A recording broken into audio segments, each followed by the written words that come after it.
Hi friends, अगर आप हमारे वीडियो को सबसे पहले देखना चाहते हैं तो अभी हमारे चैनल को सब्सक्राइब करें और बेल आइकन दबाएं। हेलो दोस्तों, 66 पूर्व नौकरशाहों की शिकायत, मोदी आचार संहिता की धज्जियां उड़ा रहे हैं और ईसी चुप है।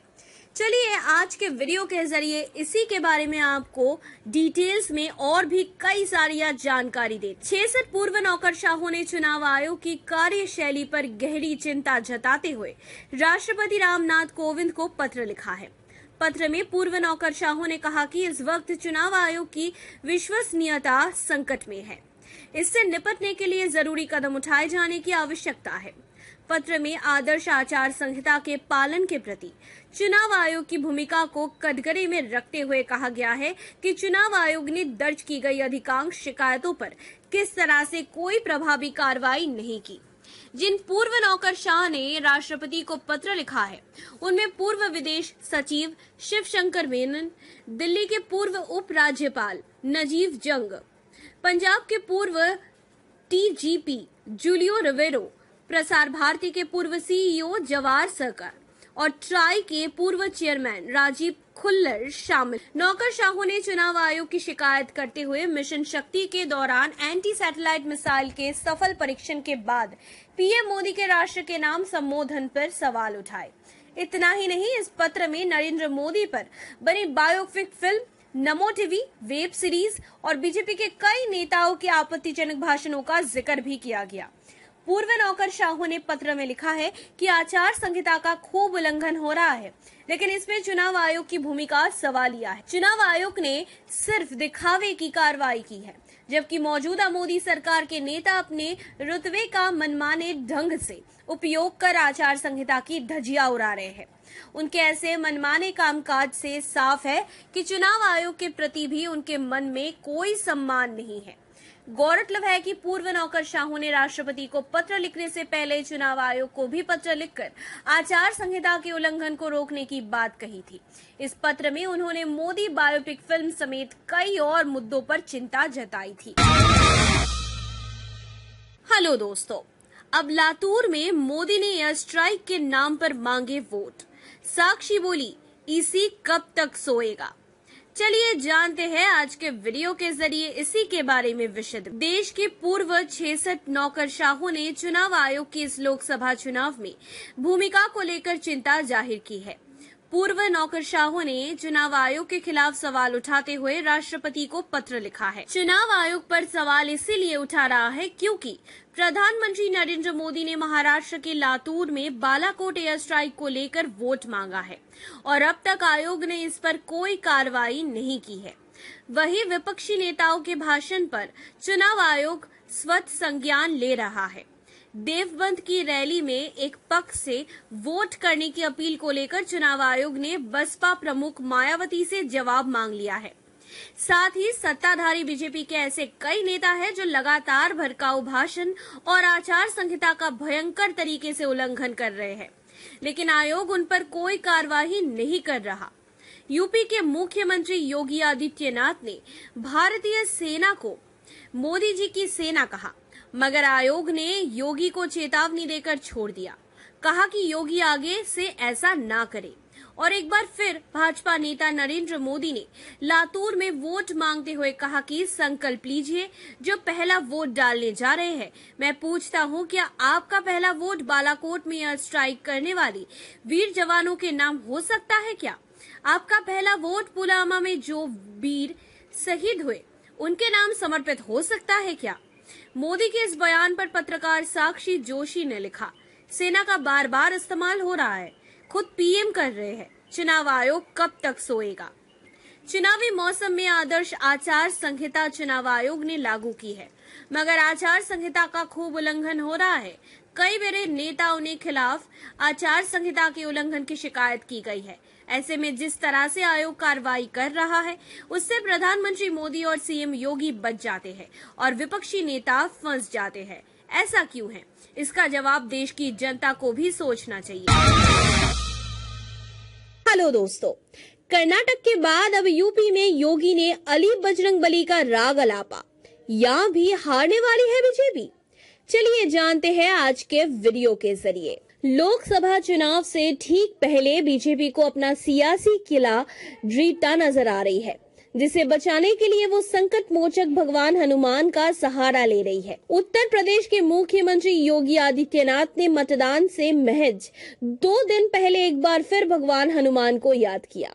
उन्होंने हिंदू वोटरों को अपनी ओर खींचने के लिए बीजेपी को भगवान हनुमान वाली पार्टी बताया और विपक्षियों को अली वाली पार्टी का तमगा दे दिया। उन्होंने मंगलवार को हापुड़ के सिसोली गांव में आयोजित एक जनसभा को संबोधित करते हुए कहा, देवबंद रैली में मायावती ने कहा था कि उन्हें मुस्लिम वोट चाहिए। मैं कहना चाहता हूं कि अगर एसपी, बीएसपी और कांग्रेस को अली पर भरोसा है तो हमें भी बजरंगबली पर भरोसा है।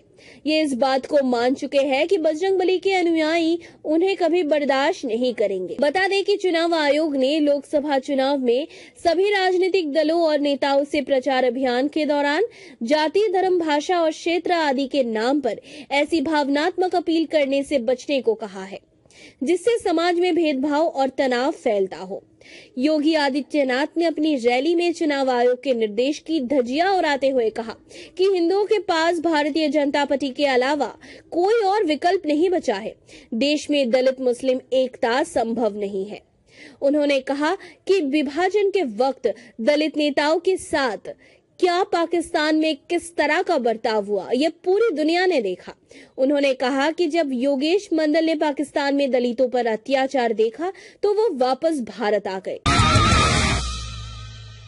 हेलो दोस्तों, नोटबंदी था सबसे बड़ा घोटाला। कांग्रेस बोली इसमें रिलायंस जियो डेटाबेस का दुरुपयोग किया गया है।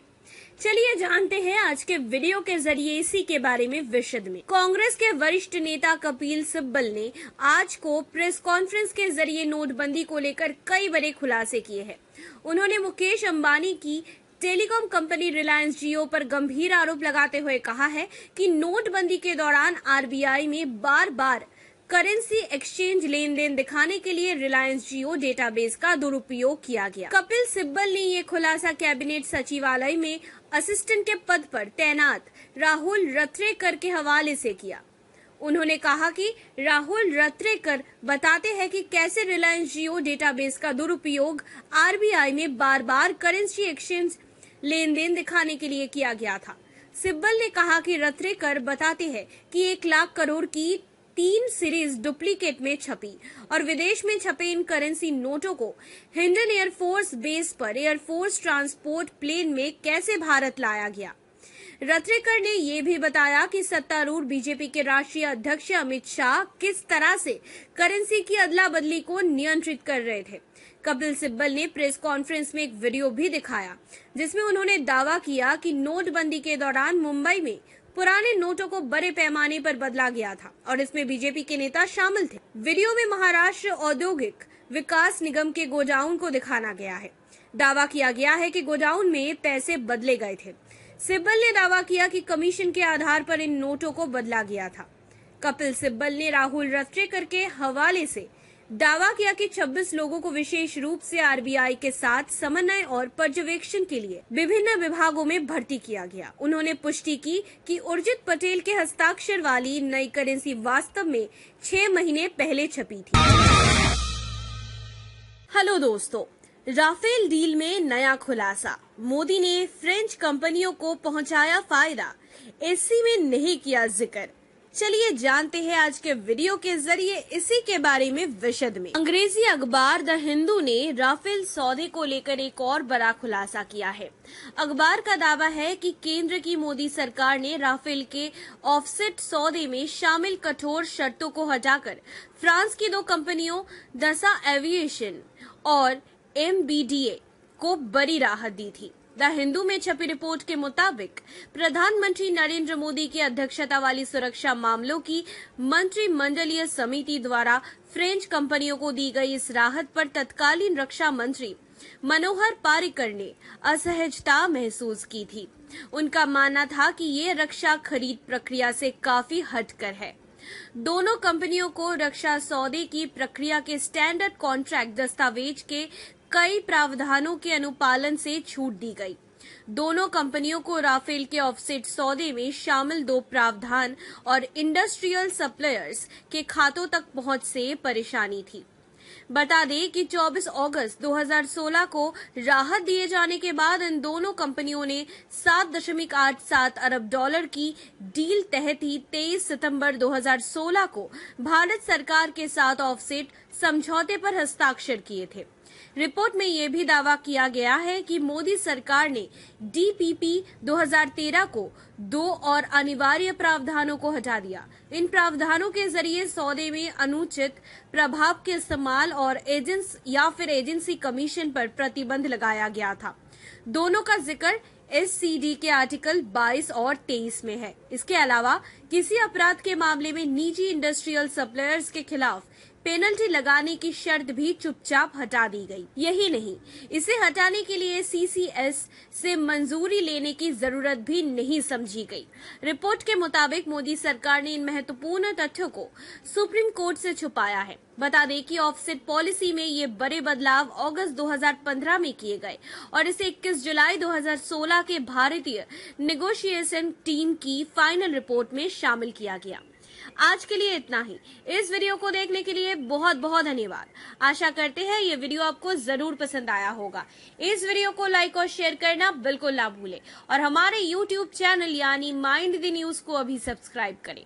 हम एक बार फिर से कई सारे ऐसे और भी सनसनीखेज खुलासों के साथ हाजिर हो जाएंगे। तब तक के लिए अलविदा और शुक्रिया। माइंड द न्यूज रूम की रिपोर्ट। Thank you for watching our video. अगर आपको हमारी वीडियो पसंद आई हो तो इसे लाइक जरूर करें और हमारे चैनल को सब्सक्राइब करना ना भूलें।